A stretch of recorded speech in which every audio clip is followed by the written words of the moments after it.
Welcome to Monday Morning Coffee with Inside the Firm. Each week, our hosts will be interviewing local, regional, and national business leaders to give you an inside peek into how they lead their business to success in the ever-competitive business climate. Welcome to Monday Morning Coffee with Inside the Firm. Today I have a very special guest. Michael Sarracini is an award-winning entrepreneur and real estate investor who transformed a small government loan into a multi-million-dollar real estate empire. Retiring at 25, he is CEO of Keyspire and chairman of the Sarracini Group, focusing on personal development and education as well as strategic land development partnerships. Michael's team has trained over 100,000 real estate investors, helping them generate millions in net worth.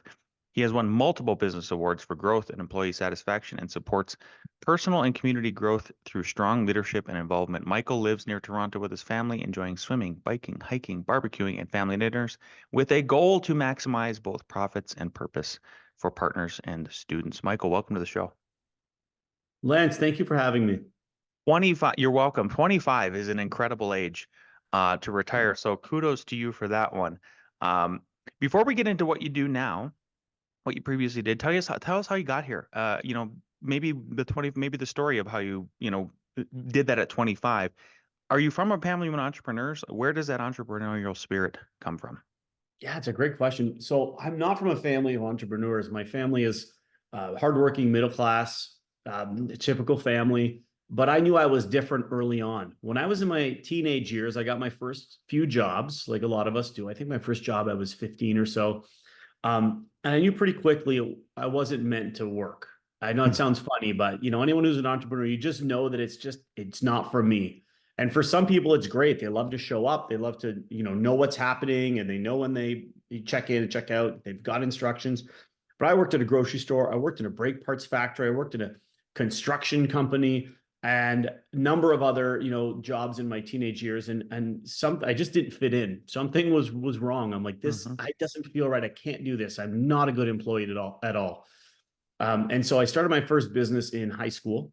I was actually managed to sell pop and chips out of my locker. I ended up renting a locker down the hall to hold more inventory. And then the school shut me down because apparently you can't do that.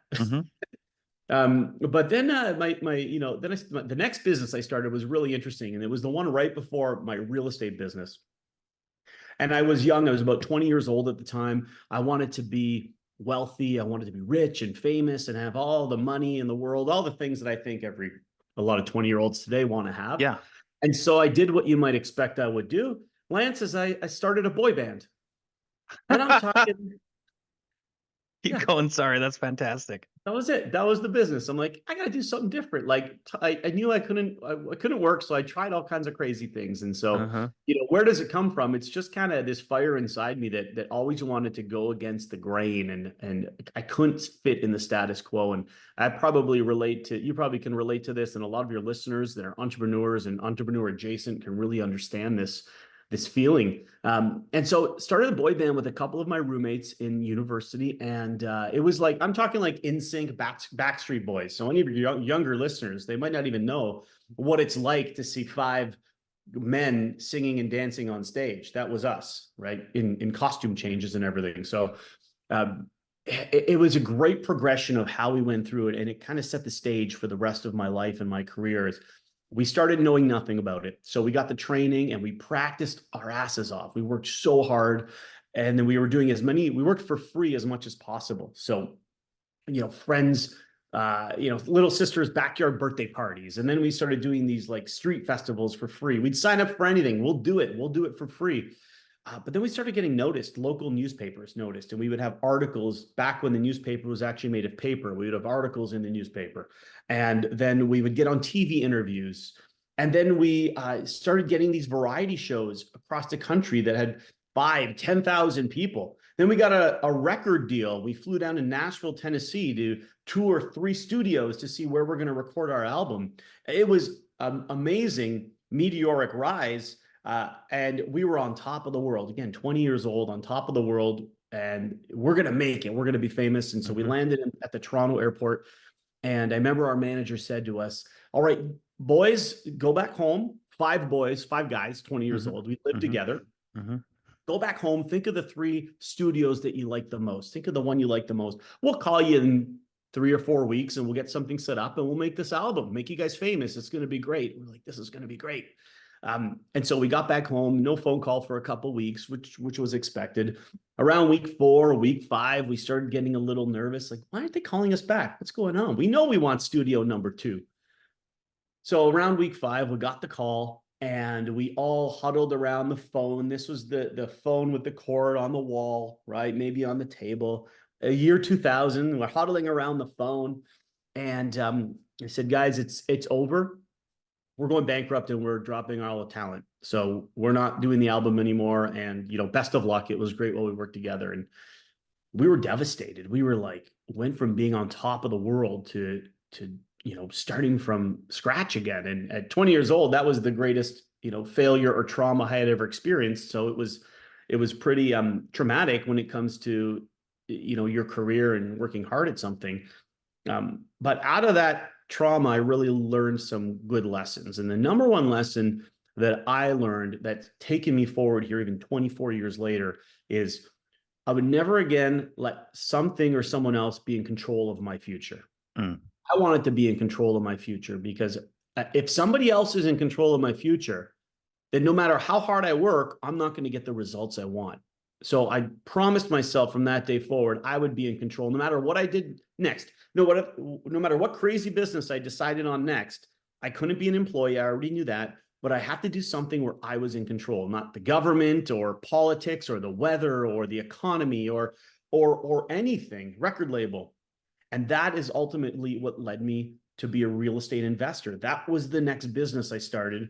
And it's still 24 years later, I fully believe that real estate is a business that puts you in most control of your present and most control of your future. It's been an amazing, amazing journey in the real estate investment world for the last 24 years. But that was the moment. I had to be in control, so I turned to real estate. I love that. It's a very, I don't know if you read Marcus Aurelius's Meditations, but that's the whole summation of the book is, what can I control? There's all these externalities, like you said, the macroeconomy, politics, stuff like that. And then you're just like, okay, how do I take control of my life and put myself in that position? That's exactly why I started an architecture firm too, is after being laid off, I was like, never again. That's just never happening again. I will lay myself off if I fail in that kind of way. Well, let's dive into more of the transition then after the boy band era. You're a 20-year-old college kid, you have got some debt, and then you co-found Keyspire, which has empowered, thousands to become property owners, investors. Tell us how that kicked off. Yeah, so let's talk about this in phases. So you got the moment that I just left off, wanted to be in control till about 25, about 5 years. And so, from starting from not even from zero, Lance, I was starting from negative. I'm a year in debt. I'm in negative money. So if anybody's listening has no money, you had more money than me. So I was starting in negative. And then I went from about 5 years later to being able to retire. But just as a segue, the word retire, Lance, is a bad word around Keyspire and is a bad word for the R word. I don't use it because I don't think anybody truly wants to retire. If you look up retire, it means to be no longer of use, like farm equipment that doesn't run anymore. Nobody wants to be no longer of use. We just want to have, and this is what we call it at Keyspire, we want to have our lifestyle freedom day. It's the point in time where now for the rest of your life, you can choose to do whatever you want every day. And so we don't use the word retirement anymore, but I use the word retirement in my bio because that's what people understand. But just wanted to say, we call it Lifestyle Freedom Day because I think that's what people actually want. I know that's what people actually want. So here we are, 20 years old, 5 guys. 3 of the 5 guys went off to get jobs and to do their thing. But myself and one of my other roommates, Scott, we said, this isn't good enough for us. We have to do something. We got to pick the next thing. We were driven. And so it wasn't until about 3 months later where we were walking to the bank to deposit the cash for our landlord because we were renting the house. This is before e-transfers and all the convenient things that real estate investors have today. We would have to walk over to the bank with either the cash or the check, deposit in the landlord's account. It was about a 10-minute walk away. So it was a beautiful spring day. We walked over, put the money in the account. say about $1,200 for the rent for the 5 of us. And she said, would you like a receipt? So yeah, we'll give us a receipt. Sure. We probably never used it, but we said yes. And so she ended up giving us a printout of the mortgage statement. And so, with privacy laws today, I don't think that would happen anymore, but she's like, all right, here you go. So we're walking back to the house and I look at it and I say, Scott, what is this? It says $1,200 deposit, mortgage $800. I'm like, why would the mortgage be less than what we're paying? Why would we be paying more? He's like, let me take a look at that. So he's looking at it. He's like, this guy's making $400 a month off of us. And we're working our butts off we're working at the restaurant or the bar at the time as bartenders and waiters. We're working our butt off and this guy's making another $400 a month. And that's when the next business clicked. It's like, wait a minute. We got to be on the other side of this equation. We've got to be the one collecting the checks, making the 400, not giving somebody else the extra 400. It seems obvious to us now, Lance, that yeah, right. Of course, the rental income is going to be more than the expenses. But for a 20-year-old that had no experience with real estate, other than renting this home, we had no idea that you can make money on real estate. So that's the moment we realized, we said, that's it. Let's do real estate as our next business. We don't know how, we have no money, but we know that this is going to be the next key to getting us in the next business. And then that was really the spark that grew this movement in real estate, where over the next 5 years, we just kept acquiring properties with a combination of other people's money and a strategy called flip to yourself, where we would take a property, we would improve it, and we would flip it. But instead of flipping it to somebody else and losing the property, we would just flip it to ourselves by refinancing. So we called it flip it to ourselves. We would be flipping properties. We'd be getting a check at the end of every property. But instead of losing the property and never having it again, we were left with a trail of properties that were income producing. So after 5 years, we ended up with all these properties that were producing income, and the income was enough to support our lifestyle. And that's where we come up with the Lifestyle Freedom Day concept. How did you guys, so that's one of the biggest hurdles that everybody faces, and you mentioned it. You said you were using other people's money or basically coming up with the capital to make that first investment, get the property secured, and then also if you're rehabbing, then figuring out how you bridge the gap with cash and labor and make all that happen, and then refinance. Some people flip and hold, like you were saying, and then some people actually sell it off. So was it one of the 3 to 5 guys that just knew somebody? How did you guys put that deal together, that first one? Yeah, the first deal is probably my favorite because it's interesting on how we did it. Well, every deal is interesting, Lance. Agreed. Every deal is a different. There's no here's exactly how you structure an other people's money deal. Every deal is a creative way to come up with the money. And that's really half of what we get paid for as real estate investors, is to creatively engineer deals, to create a situation where everybody wins. You're in the middle of this engineered deal and you win by virtue of having the creativity to put it all together. So with this first deal, we needed to come up with 5% down on $160,000 property. All right, this is the year 2000. 5% down is what we could do at that time. $160,000 property. So what is that? That's $9,000. $8,000 plus some closing costs, say 10 grand. Yeah. So we had to come up with 10 grand. Now it is 24 years ago. So with inflation, 10 grand might be like 50 today, whatever, but we had to come up with 10 grand. We didn't have $10,000. We realized after we pooled all of our money together and we saved all of our tips at the restaurant, we could come up with a few $1,000s. At the same time, our tuition was coming due for the next year. So we just got forwarded a check for about $12,000 each from our student loan. So on one hand, we say, oh my God, we need to come up with $5,000 each. All right. It was a partnership. I'll get back to how important partnerships are when you're doing your first deal. We need to come up with $5,000 each. Where the heck are we going to get it? At the same time, we got a letter on the table that says, oh, your student loan is coming in. You got to do da-da-da to get it. Okay, we got the student. And then we made the connection. Why don't we just use the student loan to buy the property? Most of it's going to go to housing cost anyway. Half goes to tuition. The other half goes to housing costs. So if at least half of it's going to go to housing costs, you take your half that goes to housing. I'll take my half. We end up getting a whole and we buy this property. And that's exactly what we did. We took our student loans, was the bulk of other people's money, and we used that to buy the first property. we couldn't have done that without creatively being in a partnership together. And so for people starting out, I highly recommend that they consider a partnership, because not only are they sharing resources, right, Lance? You're not only sharing money, but you're also sharing knowledge, expertise, risk. All of it gets spread over two, and so it becomes a much more efficient way to get started. So yeah, we used our student loans. It was other people's money, and the property cash flowed enough money that we could now then use the money that we were going to pay. We could pay our rent with that instead of just having a chunk in the bank account and paying our rent over the year. Yeah, good.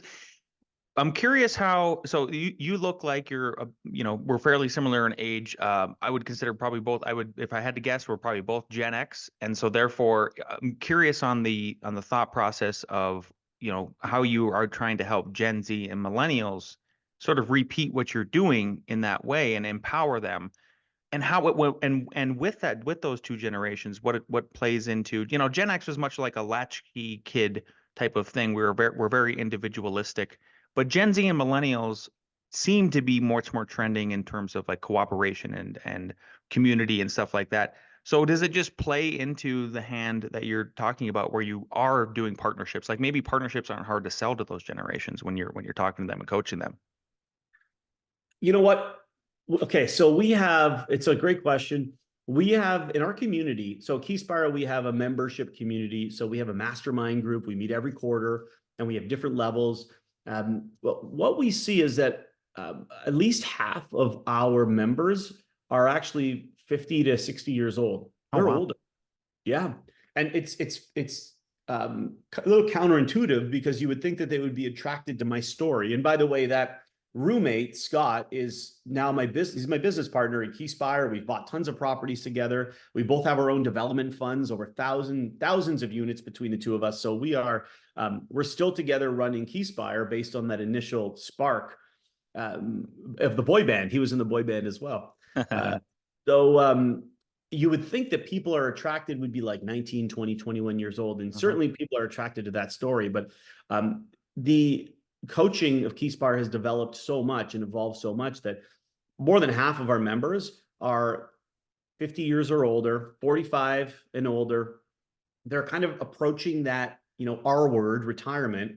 They're realizing that they actually can't retire or get their lifestyle freedom day if they follow what they were told, which is go to college, get a good job, put your money in RSPs or 401k, and it's going to all work out in the end when you're 65, or if you watch the commercials, 55. They're doing the math and they're like, holy shit, this isn't going to work out. I am not going to be able to maintain my lifestyle. So they're turning to us at Keyspire to help them not only learn how to buy income properties, which is where we started, but really to diversify their portfolio across our three investment streams: properties, private lending, and private equity. There's three investing streams that we teach at Keyspire. And so our audience is generally that older group, but we've got this sort of bimodal audience. The other group we have would be not even the Gen X's, not even the millennials. The millennials are too busy with kids right now to get into real estate, although they do come to us and they get onto the more passive investing side. So we can help build a completely passive portfolio that does 12 to 20%. And they absolutely love that. But those that want to work for it are generally the ones that their kids are kind of older or moving out, older teenagers kind of going to college themselves, or those that don't have kids yet, 20 to maybe 27, 30 maybe. Those groups are willing to do the work and willing to put in the time. So we're seeing those groups are really popular within our community on the active side. So maybe that's that. I don't know if that's the way to answer your question. Oh, to circle back to your question around partnerships. Yeah. We're finding that the group that is older, they've built their career, they've saved money, they have some money. They're looking to invest passively to start, because they don't really want to do work at 65 all the time. But what they're doing is they're partnering with the younger groups in our community that have the time, the gusto, the energy, but they don't have any money. The young Michael and Scotts. Yeah. They're partnering together in these beautiful partnerships where one is providing the money to buy the property and do the renovations. The other one's doing all the work. Our coaches sit in the middle to help advise on how it all comes together. And they're literally making rocket fuel out of having these great partnerships and these unlikely partnerships. Oh yeah, for sure. Especially, I mean, if you turn on the corporate press here or any kind of social media in the States, you would think that the millennials and Gen Z, but particularly Gen Z versus boomers, like that there's a civil war going on. So I think this is that's kind of a beautiful nugget of truth that's happening that sounds like is more common than I would even think in that way. I didn't expect to pull that out. And it seems like that is a beautiful partnership, right? So instead of like being enemies at this and being envious and angry, from a Gen Z standpoint at these boomers who accumulated all this wealth just off of having property because it was one of the safe havens against all this crazy inflation, like you mentioned earlier. Yeah. That's beautiful. Yeah. You probably did you expect that to sort of happen I wouldn't think so. Yeah. I did not. Our community is insane, like insanely loyal to each other. It's taken on a life of its own. We've been doing this at Keyspire for 14 years, so it's not.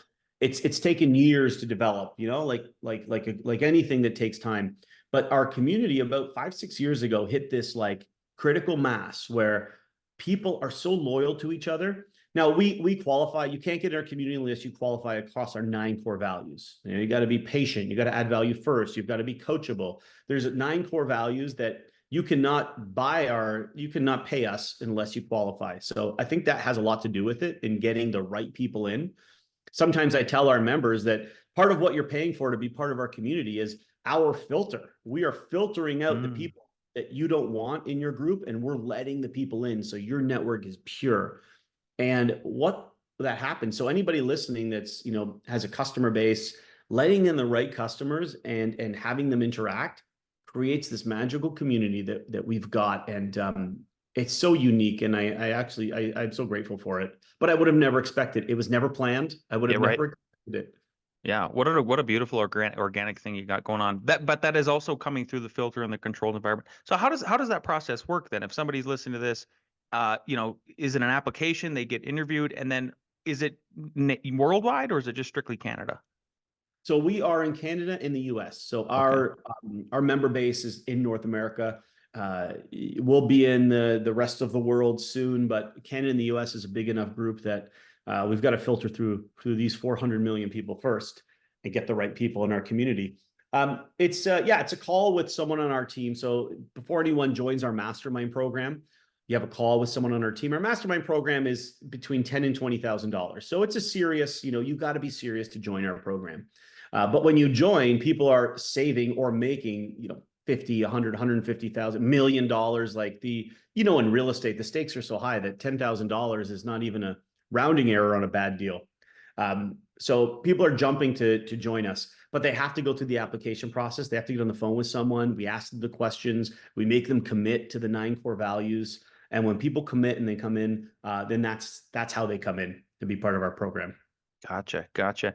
Well, if you guys are operating in the United States, I have to also ask you about your opinion about the NAR ruling that is set to go into effect in about August. Assuming you're aware of what it is, where it essentially basically makes it so that when a listing agent lists now, they actually can't say how much they're going to pay the buyer out of the proceeds. Do you think are you aware of this ruling that just came out? I'm not super connected. I've heard of it, definitely just through conversations like this. As far as the impacts of this particular rule, what I'd say is the world of buying and selling real estate is changing very quickly. Technology is completely changing everything, and I think we're going to see some major changes over the next 5 years. I have a lot of realtors that are good friends. We have realtors in our community that are just an amazing asset for our members. But I think about them, and I think about a commission-based business that is being overtaken by technology. We're going to see a lot more of these things come down the pipe over the next 5 years as AI and technology really give consumers different tools in order to do themselves. When I was starting, if you wanted to replace a realtor, Lance, you had to be the person that would put out all the signs and do your open house and I had my own website in 2001 that had my own listings. Like you had to do all of that yourself. Today, it's all done for you. There's SaaS, software as a service, and programs and apps that do it all. So I think that being replaced is a real risk for realtors. And I think there's a lot of rules that are coming out to either combat that or support that. And it's, state by state, it's super political. It's sometimes.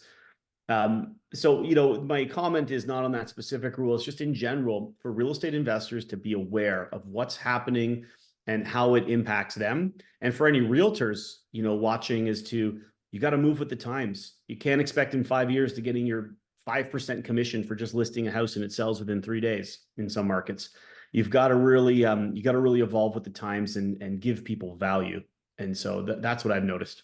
I would agree with that sentiment. Yeah, it reminds me of you talked about the technology aspect of it, TurboTax, stuff like that, where it's like becomes automatic and you can kind of take care of your taxes, even if it's sort of semi-complicated, sort of thing. Michael, we're running up on the half hour here, and I have two questions that I ask every guest at the end of our interview. First one is, knowing what you know now, and if you could go back in time when you first started your business, what is one piece of advice you give yourself? Yeah, the one piece of advice, though, I know exactly what I would do differently. Well, you know what? It's a loaded question. I'm going to start by saying I wouldn't do anything differently.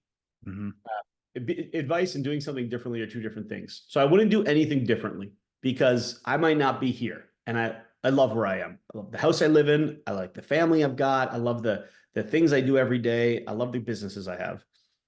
So I wouldn't do anything differently. But if I could give myself any advice, it would be to focus 100% on my unique ability, my unique value add, and outsource everything else. Don't try to do everything when you're starting or when at any point in your business. Focus on what you do best. What is the 1 to 3 things that you are the best at, and only do that. And everything else, get other people to do. That's where you're going to make the most amount of money and have the most fun. I love it. Michael, you've been a fantastic guest. Thank you for the wonderful boy band story. I wasn't expecting that. The other nuggets, your enthusiasm is fantastic. I'm just so happy to be connecting with somebody who is also helping to just empower people and take control of their lives and finances and everything else. Where can people find and follow you if they want to get in touch about you and your business and maybe apply and go through the screening process?